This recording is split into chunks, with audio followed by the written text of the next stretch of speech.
There are moments in life when you realize all your sacrifices have resulted in something tangible, something genuine. That was exactly how I felt when I signed the final paperwork for the house. I wasn't just buying a building constructed of bricks and wood. I was protecting my future, my reward for every restless night, every extra shift, every minute I deprived myself of minor comforts, so that one day I could afford something that was completely mine. It was a two-story house in a quiet, well-kept area, the kind of place where families put up Christmas lights in December, where kids rode their bikes in the evenings, and where parents took delight in their lawns. The backyard was my favorite spot. Large, open, full of possibilities. Maybe one day I'd build a deck, host summer barbecues, or, if life went well, watch my kids play out there while Sophia and I sipped coffee on a Sunday morning. Sophia, she had been with me for 5 years of marriage, and before that 2 years of dating. I loved her. Or at least, I had convinced myself that I did. Love, after all, wasn't only about sentiments.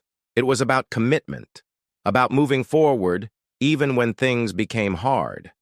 And things had grown rough. I overlooked the indications.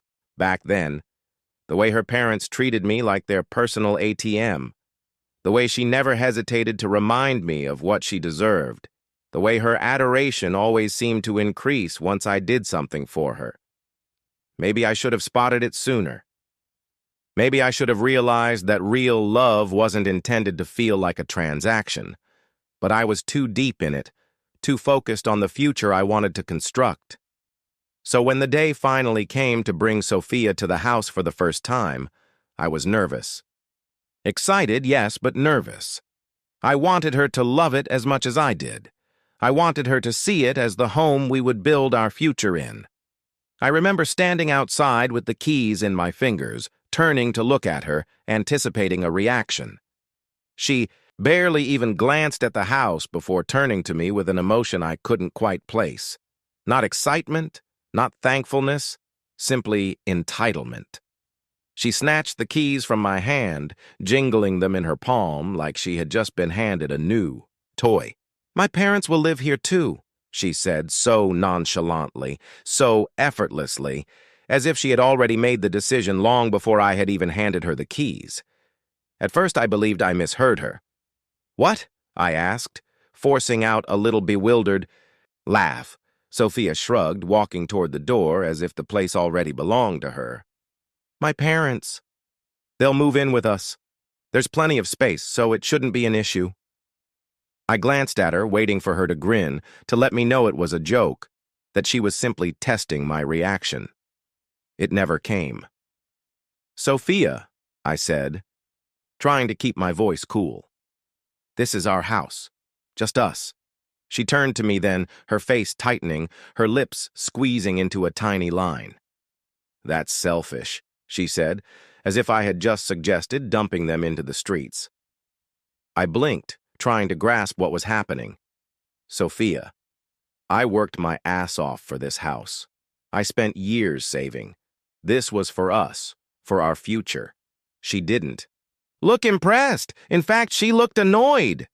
"If you don't like it," she said, her voice abrupt and dismissive, "you can leave." The words impacted me harder than I expected, not just because of what she said, but because of how she said it. There was no doubt, no anxiety, no fear that she would lose me over this. She meant it. For the first time in our marriage, I felt something shift inside me, a revelation that maybe, just maybe, I had been looking at things through the wrong lens all along. I believed this house was the start of a new era, a fresh beginning for us. Yet standing there, staring at my wife, the woman I had battled so hard to provide for, I realized something chilling. Maybe this wasn't a beginning at all. Maybe this was the end.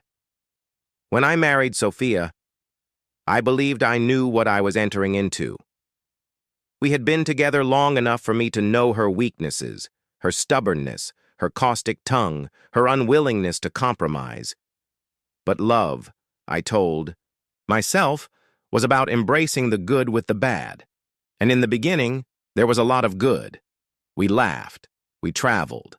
We built a life together. Yet then came the cracks.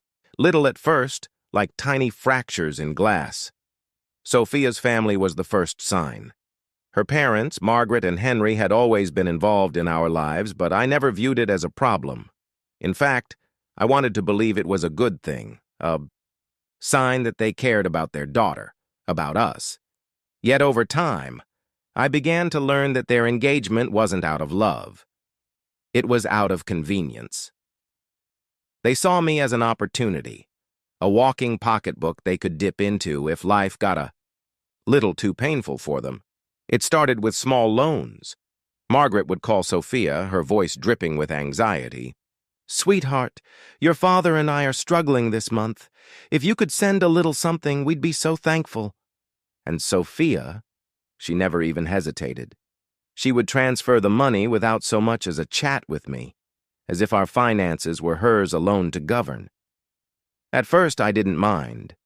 I was raised to take care of family, to support the people I loved. And besides, it wasn't every month, merely the occasional request when circumstances grew tight for them. But as the demands became more frequent, a sudden medical bill, a rent increase, Henry's business enterprise that somehow never got off the ground, every single time Sophia sent them money. And every single time, I told myself all was okay. Until one day I opened our joint account and found a massive withdrawal, $5,000 gone overnight. Always be there to pick up the pieces. Now she stood in front of me, a lady who had lost everything. And the saddest part? She still didn't fully grasp why. I took a deep breath. "Go home, Sophia," I whispered quietly. She blinked. "But I don't." I cut her off. "Exactly. Goodbye." Then I turned, walked inside, and slammed the door behind me. And just like that, it was done. I stood in my living room that night, staring at the door long after Sophia had left. She had come searching for answers, for closure, for something, anything that would make her feel like she still had a place in my life. Yet I had nothing left to give her. No pity, no second chances, no more bits of myself to suffer for someone who had only ever stolen. I wasn't furious anymore. I wasn't even relieved. I was just done. And for the first time in a long time, I felt a peace that was unfamiliar, yet welcomed. Sophia's last stand, I assumed that was the end of it. I thought Sophia would ultimately understand that her decisions had led her here, yet I should have known better. The next morning, I woke up to a succession of texts, numbers I didn't recognize. "How could you do this to Sophia? You're a monster! You abandoned your wife!" It didn't take me long to figure out what had happened. Sophia had begun a campaign. She had gone to friends, acquaintances, anyone who would listen, weaving a sob story about how I had betrayed her, left her with nothing, thrown her out like trash. I could see it so clearly in my head, her crocodile tears, her voice cracking, as she exaggerated every tiny detail, painting herself as the victim. And the worst part? Some people believed her, not everyone, but enough. Enough for my phone to keep lighting up with texts and calls from folks who had never cared about our marriage before. But now, suddenly, they all had an opinion. I dismissed most of them. But one message caught my attention. It was, from an old acquaintance, someone I hadn't spoken to in a while. "I just thought you should know. Sophia's telling people you cheated on her." I froze. Cheated? I had spent years being faithful, being the perfect husband, giving everything I had, and now? She was trying to rewrite the story. I let out a bitter, weary laugh. This was Sophia's last desperate move. If she couldn't make me come back, she would try to destroy me. The confrontation. I wasn't going to sit back and let her drag my name through the mud. I dialed her number. She answered on the first ring. "Oh, so now you want to talk?" she sneered. "Cut the nonsense, Sophia," I said, my voice harsher than I expected. "I know what you're doing." Silence. Then she scoffed. "I don't know what you're talking about." I clenched my jaw. Lying about me, saying I cheated. That's low. Even for you. She exhaled sharply, like she'd been caught but didn't. Want to admit it?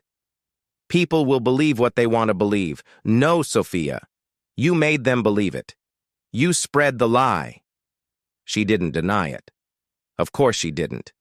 Because to her, this wasn't about truth. It wasn't even about love. It was about control. She had lost control over me. So now she was trying to control the narrative instead. You ruined my life first, she snapped, her voice shaking. You humiliated me.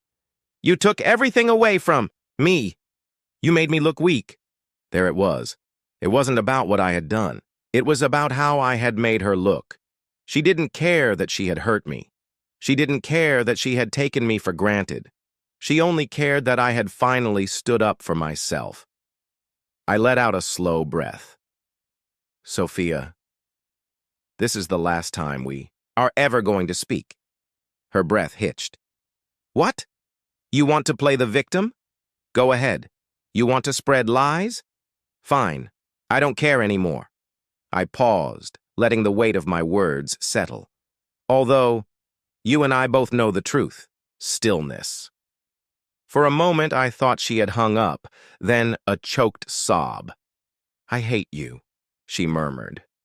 I really, really hate you. And this time, she was the one to end the call. I stared at the phone for a long time. Then, I deleted her number.